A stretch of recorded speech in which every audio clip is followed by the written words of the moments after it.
Terrarium பண்ணி பார்க்கணும்னு ரொம்ப நாள் ஆசை.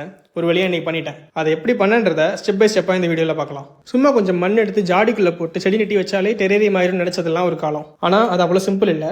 நான் யூஸ் பண்ணியிருக்க டெரேரியம் சப்ஸ்ட்ரேட்டில் வாட்டர் டென்ஷனுக்காக கோகோபீட்டும் ஸ்பாக்னமாஸும் யூஸ் பண்ணியிருக்கேன். பியூரிஃபிகேஷனுக்காக சார்கோல் ஆட் பண்ணியிருக்கேன். அப்புறம் பெனிஃபிஷியல் மைக்ரோப்ஸ்க்காகவும் நியூட்ரியன்ஸ்க்காகவும் வெர்மி கம்போஸ்ட் ஆட் பண்ணியிருக்கேன். ஃபஸ்ட் டைம் பண்ணுறதுனால சுத்தமாக கான்ஃபிடன்ஸ் இல்லை. அதனால் ரொம்ப சீப்பான கண்ணாடி ஜாடி தான் யூஸ் பண்ணேன். முதல்ல செட் பண்ண வேண்டியது ட்ரைனேஜ் சிஸ்டம். இதை பண்ணுறதுக்காக கொஞ்சம் சின்ன சின்ன ஸ்டோன்ஸ் எடுத்து பாட்டம் லேயரில் போட்டுட்டு அதுக்கு மேலே இந்த மாதிரி ஒரு வயர் மெஷ் வச்சிடணும். இந்த வயர் மெஷ் தான் சப்ஸ்ட்ரேட்டுக்கும் ட்ரைனேஜ் சிஸ்டமுக்கும் நடுவில் ஒரு செப்பரேஷனாக இருக்க போகுது.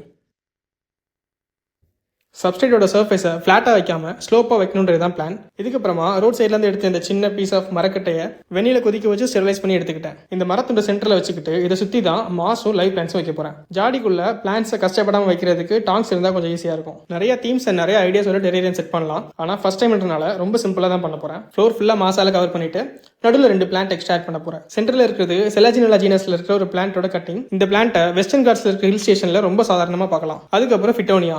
டெரேரியம் பற்றி தெரிஞ்ச யாருக்குமே இந்த செடியை பற்றி தெரியாமல் இருக்காது. கடைசியாக என்கிட்ட சரியாக வளராமல் இருந்த வேற ஒரு விதமான மாசையும் பேக்ரவுண்டில் ஆட் பண்ணிட்டேன். முன்னாடியே சொன்ன மாதிரி இந்த ஜாடியோட குவாலிட்டி நல்லா இல்லாதனால இதோட ஃப்ரண்ட் வியூ நல்லா இல்லை. ஆனால் டாப் வியூ ரொம்ப சூப்பராக இருந்துச்சு.